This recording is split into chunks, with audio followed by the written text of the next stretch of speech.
Magandang araw sa lahat ng maginoong magmamano. Kung napansin ninyo, nagbabago na naman ang panahon. Sabi nga ng Pag-asa, patapos na ang habagat at malapit nang pumasok ang amihan. Sa mga weather forecast, madalas niyo makita yung ITCZ, Intertropical Convergence Zone.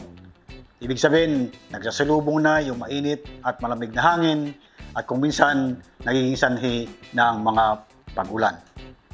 Ngayon ay breeding season na. Pag pumasok ang amihan, medyo malamig ng konti yung hangin. At ang ating mga inahin o mga pullets na nangingitlog, pag sila ay nakaramdam ng mas malamig na hangin, kung minsan naapektuhan yung kanilang pangingitlog. Yung iba tumitigil. Ang mas masama nito ay pag malakas ang hangin at direct hit yung breeding pens, mas malaki ang epekto sa mga inahin o pullets natin. So ano ang management system na dapat natin gawin? Mas mainam, lagyan sila ng windbreaker. Otherwise, babagsak ang egg production, bababa ang production natin para sa stag derbies next year. Mag-supplement din, especially vitamin A, D, E, yung breeder ADE, para masuportahan yung pangingitlog at yung quality ng itlog, pati na ang fertility ng broodcock at ng broodhen. Kaugnay nito, may finoward sa atin ng ating kasamahan, yung administrator ng Sabong Forum X, si Cap JLBS Jose Luis. Dito may finoward siya na katanungan ni Johnson Libiran. Ang sabi ni Johnson, good day po sa ating lahat. Baka po sakali mabasa ito ni Doc Hill Nicolas. Tungkol po sa panahon ngayon, ang daming mga stag ang lumulugon kahit mga bagong sibol. Ang mga balahibo ay nag-molt agad sila.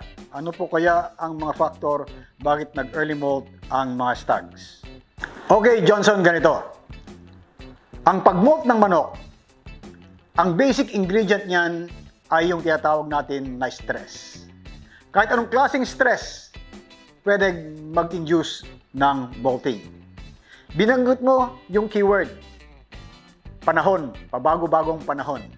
Sa katunayan, Johnson, hindi lang ikaw ang naka-observe niyan. Pati yung idol natin na si B-Boy Enriquez ng Firebird, tinanong ako, Hill, bakit nagmamolt yung mga stag ko? Yung early bird ko, hindi pa tapos ang July-August, nagmolt na yung iba. Tapos ngayon daw, yung mga local stags niya, hindi malaban dahil nagmo-molt na. So, pinapasok na niya yung mga national bonded. So, makita mo, Johnson, hindi lang ikaw, pati ako, yung mga stag ko mismo, maagang nag-molt.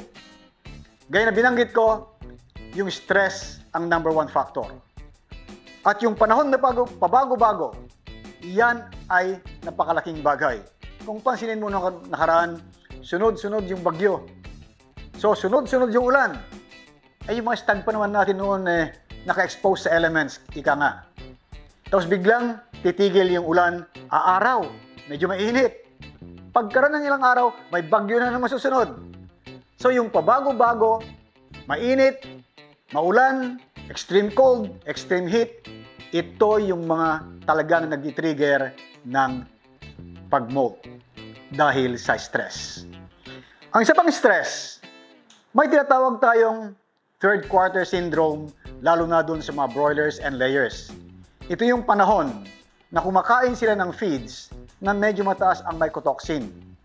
Kasi ang kinakain nila na feed ingredient na galing sa mais o galing sa soya, matataas ang mycotoxins dahil rainy season. Pag mataas ang toxin level ng feeds, may stress din yung ating manok. Magiging contributory yan sa early molting ng ating mga manok. Kahit anong klaseng stress, yan man ay dahil may parasites, internal or external, yan man ay dahil sa nagkasakit o nagkasipon, o kahit anong health condition, pag samasamahin mo sila lahat, kasama na ang pabago-bagong panahon, lalong mag-early molting ang ating mga stags. May isang factor pa, nakakaiba naman.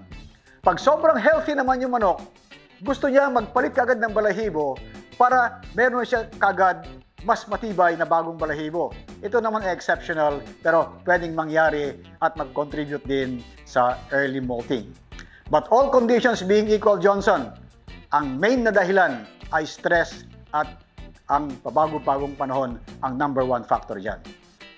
Pag nagmo-molt ng yung mga stags natin, suportahan na lang natin sila ng vitamins and minerals para mas maganda yung tutubong balahibo.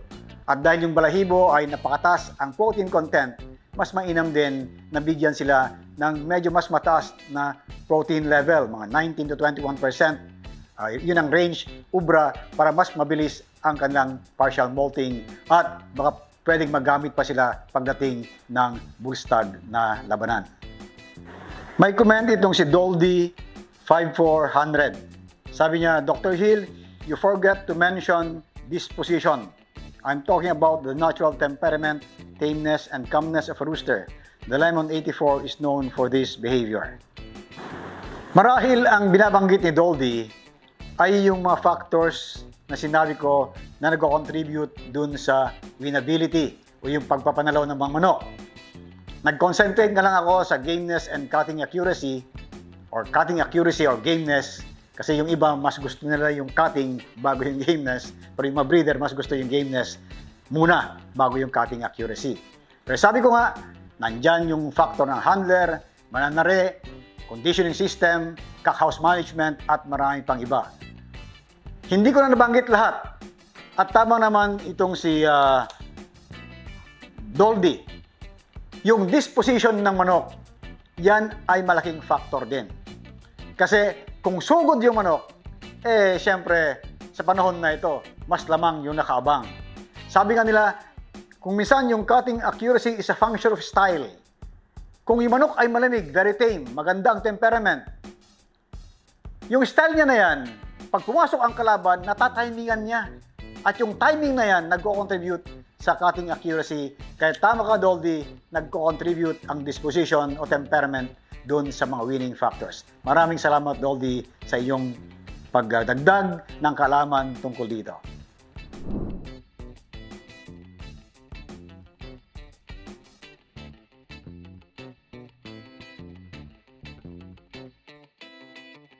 Now, how do you keep your broodstocks, broodcocks, and hens for that matter, productive and healthy? Health always starts at day old. To me, it's like you say, Doc, health is always number one. You have to start, really, even my brood pens needs to be healthy.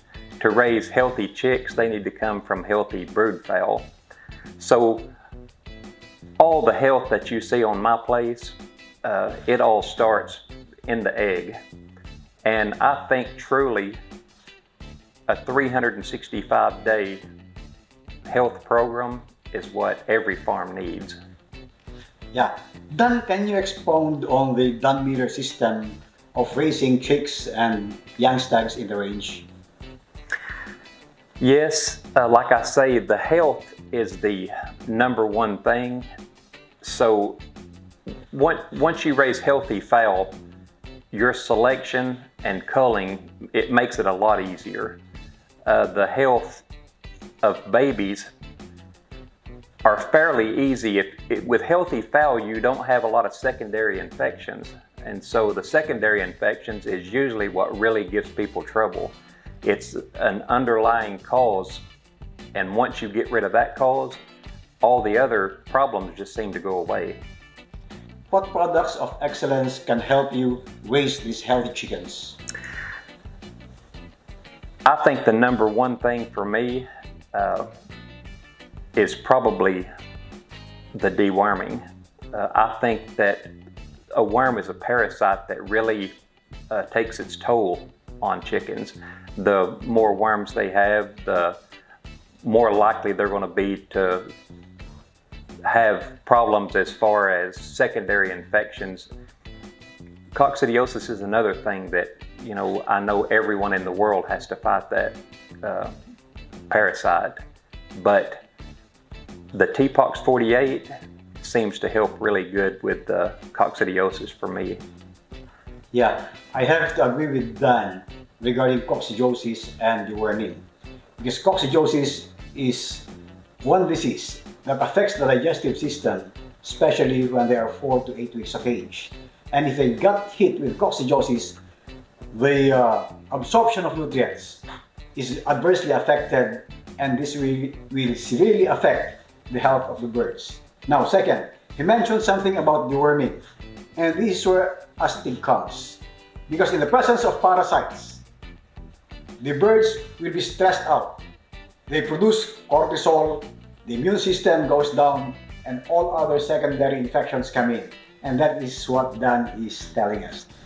Mga kamanok, ang dami pong mga katanungan sa ating social media tungkol sa kalusugan ng ating mga pambreeding at ating mga panlaban.